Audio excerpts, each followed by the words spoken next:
Muito bom. Chama Do Poço ao Trono. Quando que vai lançar esse livro? Tô vendo com o pessoal do marketing. O pessoal do marketing. Tá bom. Isso aí, eu deixei a estratégia pra eles resolverem. Ah, tá. Entendi. Mas ele tá indo pra correção agora. Ah, que você sabe que você precisa enviar pra correção, né? Uhum. Tem que apertar o enviar. Tem que apertar o enviar pra correção. Eu vou lembrar disso. É. O que me chamou a atenção era que quando o José administrava qualquer situação, as pessoas que estavam à volta daquela situação, elas não tinham preocupação. José foi preso, ele começou a administrar o cárcere e o carcereiro não tinha preocupação. Ele administrou a casa de Potifar, a Bíblia fala que Potifar não se preocupava com nada, a não ser com o pão que estava na mesa. Esse nível de administração é um nível que Deus colocou ali na Bíblia, na história de José, para ensinar a gente a viver dessa forma. E quando o faraó sonha, tem aqueles sonhos perturbadores, e a gente conhece a história, e José vai lá interpretar o sonho e tal. E aí ele coloca um ciclo de 7 anos, né? Então, 7 anos de grande fartura e 7 anos de fome, que estão se aproximando. Eu gosto de dividir essa história em 3 ciclos de 7. Então eu tenho um primeiro ciclo de 7, que é antes da grande fartura, que é um período que ele, quando ele interpreta o sonho e ele fala que vai acontecer, ele já dá uma dica, né? Ó, só que você precisa colocar um homem aí que saiba tomar conta disso, que saiba administrar isso daí. Ele trouxe a revelação do sonho. A partir daqui, no versículo 29, 30, a partir do versículo 30, Gênesis 41, a partir do versículo 30, ele começa a implantar uma estratégia. Aí já não é mais revelação. Aí é José. A estratégia é essa. Constrói celeiro. Então eu coloco assim, ó, nos 7 primeiros anos antes da fartura, eu coloco o faraó tendo o sonho, José interpretando o sonho e o Egito construindo celeiros. A gente precisa construir um lugar para abrigar essa fartura que vai vir. Mas olha que interessante. Então, e aí vamos colocar assim, eles têm uma produção anual de grãos ali que sustenta o Egito. Aí chega o ano de fartura, quando eles começam a guardar a fartura, eles só guardam 20%.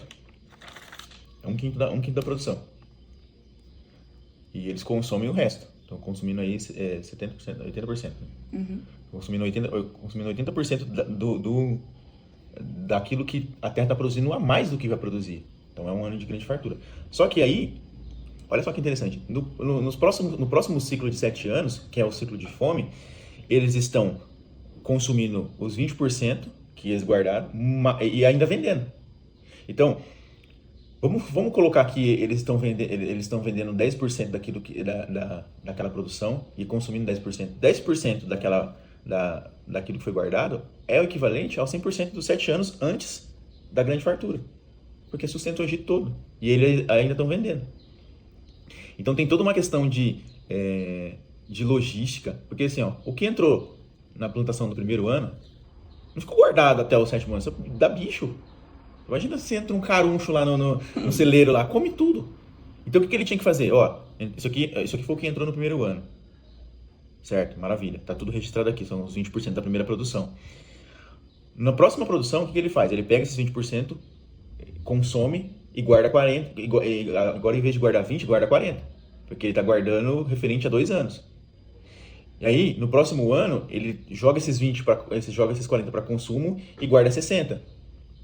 Porque senão... Então, ó, tudo isso tinha que ser muito bem administrado. E a gente que trabalha em algumas empresas que tem 5S, que tem outros programas de organização, tem sempre uma questão lá de o que chega primeiro, usa primeiro. Sim. Então você puxa para frente o que já estava lá, você puxa para frente para consumir primeiro, e o que chegou você joga pro fundo da prateleira. Então o José tinha que fazer isso aqui. Todo ano ele tinha que fazer essa movimentação. E se ele falhasse, um ano ele comprometia toda a estratégia. Porque o último ano ele guardou 100% da produção, não tinha mais nada guardado. Porque se você contar no último ano, ele jogou para consumo aquilo que já tinha guardado e guardou todo o resto.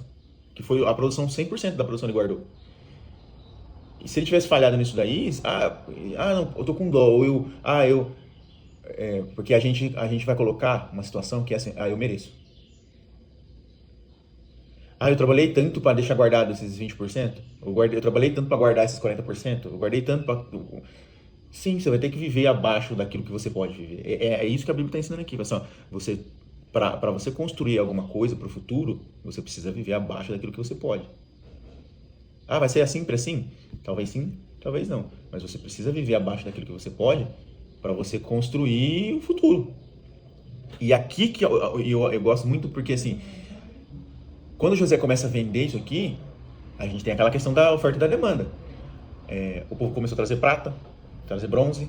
Então vamos começar assim, começou a trazer bronze, comprava comida no primeiro ano. No segundo ano não tinha mais bronze para comer comida. Ah, traz prata, que já é um dinheiro melhor. Traz o ouro, aí traz os animais. E aí a gente vai vendo, cada ano a moeda de troca por alimento, ela mudava. Então cada vez mais valiosa a moeda, a ponto de que no sexto ano, as pessoas deram as suas casas. Então o José comprou todas as casas do Egito que eram das pessoas, ele comprou para a coroa do Egito. E o último ano não tinha mais o que fazer, as pessoas se venderam como escravos. Então o próprio povo do Egito se tornou escravo da coroa em troca de comida. Então José, ele além de guardar tudo, ele transformou aquilo em riqueza, ele transformou aquilo em coisas maiores.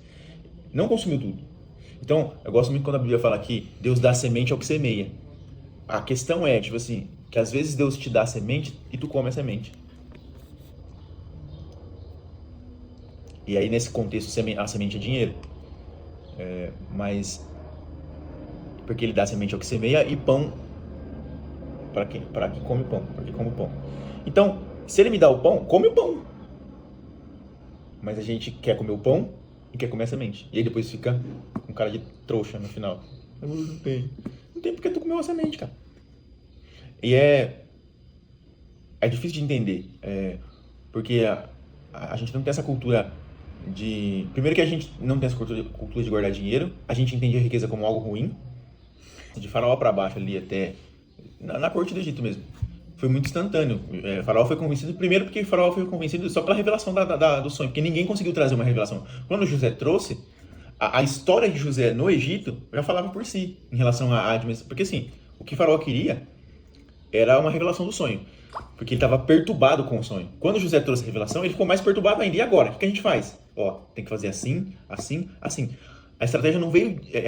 É uma estratégia divina, obviamente, mas assim, foi José que trouxe a estratégia. É uma revelação. Sim, e ele que trouxe, olha, a gente precisa guardar 1/5 da nossa produção anual, a gente precisa construir celeiros para guardar. Então, não adianta eu guardar, não adianta eu ter os 20% e não ter onde guardar. Então, eu preciso criar um lugar para guardar, um lugar seguro, onde eu consiga fazer essas movimentações que ele tinha que fazer. O que entra primeiro, sai primeiro.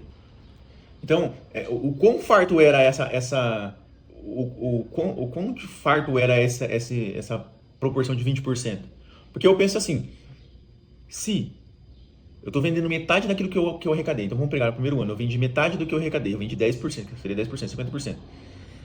Esse 50% que eu vendi era o equivalente a uma quantidade de comida que sustentaria metade do mundo. E os outros 50% do que eu guardei, que na época a gente vai considerar que é os 10%, é equivalente o suficiente para sustentar um país todo. Então imagina só a gente pegar 10% de uma produção e ela ser suficiente para sustentar o Brasil inteiro durante um ano. É muita comida. É muita comida. Então, tipo assim, Deus aumentou muito a produção para falar assim, não, olha aqui, isso aqui é o que eu faço. Ou eles consumiam demais. Obviamente que aqui a gente entende que Deus aumentou, porque ele falou, vai vir uma época de grande colheita. Ela vai ser acima da média. Ela vai ser acima do normal. Aí, tipo assim, beleza, é acima do normal. Se a gente for trazer uma aplicação pessoal, tá, conseguimos um emprego. E aí tu ganhava um salário mínimo e agora tu vai ganhar 10 vezes mais. Uau! Aí o que é automático da gente fazer? Vamos viver como alguém que ganha 10 vezes mais do que a gente ganhava. Agora a gente pode fazer isso. E aí você pode... Só que pode ser que lá na frente venha um tempo onde você não vai ganhar nem o que você ganhava antes. E aí? Aí você olha pra trás e fala assim, cara, eu tinha condições de me sustentar durante um período. E talvez Deus fez isso para te mostrar que se você tivesse construído algo nesse período em que você estava bem, tu não ia passar necessidade. Porque eu divido esses ciclos em 3, eu coloco 3 ciclos de 7, exatamente para mostrar que o último ciclo aqui, ele é muito pior do que o primeiro. Onde estava tudo normal, o faraó não tinha ações de nada, tava tudo bem, eles estavam vivendo, estava bem. E o último período foi muito pior do que o primeiro. Se não tivesse sido implantado a estratégia correta aqui no meio, porque mesmo com essa estratégia implantada, as pessoas acabaram como escravos. Mas elas ainda trocaram por comida. Sim, eles se vendiam como escravos por causa de comida. Chegou no último ano, não tinha mais moeda de troca. Não tinha, nada mais tinha valor. O que tinha mais valor no Egito nessa época era comida. Não tinha mais nada de valor lá. O Tacius Licurgo, ele fala sobre isso, que a escravidão nada tem a ver com cor de pele, mas tem a ver com pessoas. Com a necessidade do ser humano dominar sobre o outro. Uhum. Já existia o sistema de escravidão antes, né, as pessoas já, mas ali no Egito perpetuou esse conceito por causa disso. E as pessoas se vendiam por causa de comida. E tem uma outra história. Que Samaria é a capital porque Israel foi dividido na época... Não é Samaria que fala? É Samaria. Eu falei Samaria a vida inteira. Todo mundo fala Samaria. Mas Israel foi dividido, então ela viraram 2 países. Então ficou Judá. Toda vez, depois de Salomão, quando a gente fala de Judá, a gente está falando de um país, não só de uma tribo. É Judá e Israel. Aí, Reino do Norte, Reino do Sul. Reino do Norte e Reino do Sul. E a capital de Judá é Jerusalém e a capital de Israel é Samaria, ou Samaria, os mais. E aí, Samaria foi cercada, foi sitiada, e aí ninguém entrava, ninguém saía. E aí, não tinha o que comer mais na cidade. Aí começou a aumentar a inflação. E a comida começou a custar muito caro. Chegou uma época que não tinha mais o que comer, aí a Bíblia coloca assim, ó, que eles vendiam esterco de pombo e cabeça de jumento. Por valores... A cidade onde eles estavam, ela foi comprada por um valor menor do que esterco de pombo. E alguns historiadores falam que eles comiam esterco de pombo. E começaram a comer, tipo, animal que eles não comiam. Tipo assim, começaram a vender cabeça de jumento para comer, porque não tinha mais o que comer. A ponto de que o canibalismo começou a ser uma opção. Aí a Bíblia conta a história de 2 mulheres que combinaram de matar os filhos e comerem. Aí elas combinaram de matar primeiro um de uma e depois no outro dia matar o da outra. E aí na hora de matar o da outra, a outra desistiu e aí elas estavam brigando por conta disso daí. Porque elas... E aí o rei tá desesperado com essa situação. E aí tem 4 leprosos na porta da cidade. Eles estavam na porta da cidade porque eles ficavam pedindo esmola ali, eles não podiam entrar. E aí eles falam assim, cara, a gente vai morrer aqui, porque a gente depende dessa comida e tal, dessa doação das pessoas e tal. Fala, vamos entrar lá no arraial do inimigo e vamos lá, cara, que tipo assim, se a gente tiver que morrer, a gente morre, porque morrer aqui, morrer lá, não faz diferença pra gente, vamos pra lá. E aí eles vão pro arraial do inimigo, chega lá, enquanto eles estão indo, Deus faz um rebuliço lá, enquanto os leprosos estão indo pra lá, Deus confunde o inimigo sai correndo, desesperado, achando que o exército tá vindo... de Israel tá vindo contra eles, com mais pessoas e tal. E eles vão embora e deixam tudo pra trás. E aí, os leprosos chegam lá, cara, tá tudo vazio. Tipo, aí tem comida, tem riqueza, tem roupa, tem... E eles começam a entrar e pegar as coisas e tal. E aí os leprosos falam assim, tá errado isso aí. A gente não pode fazer isso. Isso aqui são boas notícias pra Israel. Aí eles saem de lá e vão lá e contam pro rei, e aí o rei manda alguém lá e verificar, e realmente tá vazio, e o que eu gosto nessa história as pessoas iam comer com fartura. Iam comer com fartura. E alguém debocha da palavra do profeta. E aí o profeta fala assim, você vai ser o único que vai ver e não vai comer. E aí quando as pessoas ficam sabendo, elas vão correndo para o acampamento do inimigo para pegar, esse cara tá no portão e ele é pisoteado, ele morre. Pisoteado, porque não acreditou na palavra do profeta. Mas o que eu gosto dessa história é que na cultura judaica, isso não está na Bíblia, na cultura judaica, fala que, eles falam que esses leprosos eram Geazi e os seus filhos. Geazi era o moço do profeta, que na época de Naamã era capitão do exército da Síria, ele era leproso, e aí ele levou várias riquezas para comprar o profeta. Não comprar não, porque assim, isso era uma prática, ninguém ia de mão vazia pro profeta. Isso era uma cultura, era cultural. Você pagava a profecia, então você dava uma oferta. Só que o profeta não aceitou. O profeta pagou de bonzão, assim, não vou aceitar e tal. E nem olhou pra cara do cara, o cara era gentil, nem olhou pra cara dele, não. Vai lá e toma um banho no Jordão lá e já era. E Geazi falou, pô, e agora? Pô, dinheiro e tal. E aí ele foi lá, pegou esse dinheiro e escondeu. A riqueza na mão da pessoa errada, ela não serve pra nada. Então não era pra estar na mão não era pra estar na mão de Geazi aquela riqueza. Eles estavam na porta da cidade, que era um local estratégico, e aí resolveram ir pro acampamento do inimigo, descobriram aquilo ali, e olha só esse contexto. Quando eles estão lá pegando as coisas, um deles fala assim, pô, tá errado. E por que ele entendeu que estava errado? Será que é porque realmente ele já viveu uma situação dessa? Porque ele só se tornou leproso, Jesus só se tornou leproso porque pegou a riqueza e escondeu. Ele já vivenciou aquilo. E aí, quando Eliseu profetiza sobre ele, fala, a lepra de Naamã vai vir sobre você e sobre a sua família, sobre os seus filhos. Então, por conta dessa atitude de Geazi, toda a família dele se torna leprosa. E aí aqui, a cultura judaica coloca que esses 4 leprosos eram Geazi e seus filhos. Então, pô, Geazi se de fato era Geazi, ele toma uma consciência e fala assim, eu já fiz isso antes. E eu só tô nessa situação porque eu já fiz isso antes. E talvez ele pensou assim, olha, mesmo que isso custe a minha vida e que não me traga a minha saúde de volta, eu vou fazer o que é certo. E vou lá e vou devolver a riqueza para o povo. Porque, e aí na minha cabeça é como se Deus estivesse dando uma segunda chance para Geazi, sabe? Falou, eu coloquei toda essa riqueza que vai salvar Israel na sua mão. A riqueza que vai salvar Israel, está na sua mão. Tu faz o que você quiser com ela. E ele foi lá e decidiu fazer o certo. Porque eu coloco que toda riqueza que precisa ser escondida não deveria estar na sua mão. Se você precisa esconder a riqueza, ela não tem que estar na sua mão. A riqueza não foi feita para ser escondida. E a riqueza é um dos canais dos céus para alcançar pessoas. Então a riqueza ela não é para o seu próprio deleite, apenas para o seu próprio deleite, é para alcançar pessoas, é um canal para alcançar pessoas. Então o Novo Testamento ele foi muito mal interpretado em relação a dinheiro. Então o rico não vai entrar no céu.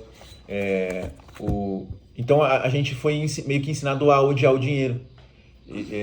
Então tem aquele texto que não ajunteis tesouros nos céus, onde a traça, Mateus capítulo 6, onde a traça e a ferrugem consomem.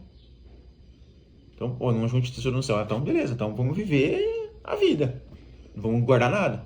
Mas a questão ali não está no fato de ajuntar, mas aonde juntar.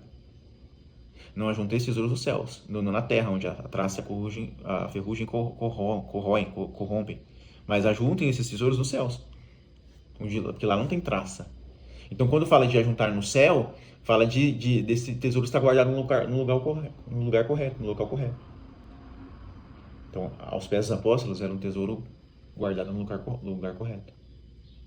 Se não fosse dessa forma, você estaria guardando ele no lugar errado. E aí é sobre os pés daqueles que enterram, não daqueles que levam vida. Então, vê como que eu vejo uma Bíblia totalmente diferente assim em relação a dinheiro no Antigo Testamento e no Novo Testamento. No Novo Testamento parece que ele inaugura uma era diferenciada assim. A gente precisa entender algumas situações. Por exemplo, para se cumprir uma profecia de que o Messias seria enterrado num túmulo, teve que ter um rico ali, porque pobre não era enterrado em túmulo feito em pedra. José de Arimateia cedeu o túmulo dele para Jesus ser enterrado. Arqueologicamente falando, a gente não tem muitos indícios arqueológicos de pessoas que morreram por crucificação, porque eles não eram enterrados, eles eram deixados na cruz até ser consumidos, depois jogava os ossos, a carcaça lá no Vale do Rinom, que Jesus já falou sobre isso, onde o verme come por cima, o fogo queima por cima e o verme come por baixo. E eles ficavam ali apodrecendo. A ideia era essa. Os romanos eles trabalhavam muito com o visual. A ideia era ser um espetáculo, era ser uma demonstração. O boi de piranha, você está sendo um exemplo. Todo mundo que é rebelde contra o Império Romano acaba desse jeito aí. Aquilo ali era para ser visto, então era para as pessoas ficarem olhando ali. Então você não tem muitas pessoas que foram enterradas com morte de crucificação. Então é difícil achar um achado arqueológico desse nível, assim, é bem importante. E aí, para se cumprir uma profecia, Deus teve que usar o rico para fazer isso aí. Então, o ministério de Jesus era cercado de pessoas que tinham influência, que tinham dinheiro. A questão é aonde que está o coração. Porque em Mateus capítulo 6 vai falar exatamente isso. Porque aonde está a sua riqueza, está o seu coração. Então, a questão não é a riqueza, a questão é onde ela está. Então, coloca a riqueza no lugar certo, porque o teu coração vai... O coração do homem, a verdade que está nesse texto de Mateus 6 é que o coração do homem acompanha a sua riqueza. E aí, riqueza, para mim, e a riqueza, ela é... Como que a gente pode dizer? Ela é algo abstrato e relativo, porque para você riqueza é uma coisa, mas para mim é outra. Para você riqueza é a partir de um valor, para mim é a partir de outro. Então, a sua riqueza, ela não pode ser a mesma que a minha, entendeu? Então, a riqueza, ela é individual. Mesmo que a gente construiu valores em conjunto, como casal, a riqueza é relativa. Então, o seu coração vai acompanhar, sempre vai acompanhar a sua riqueza.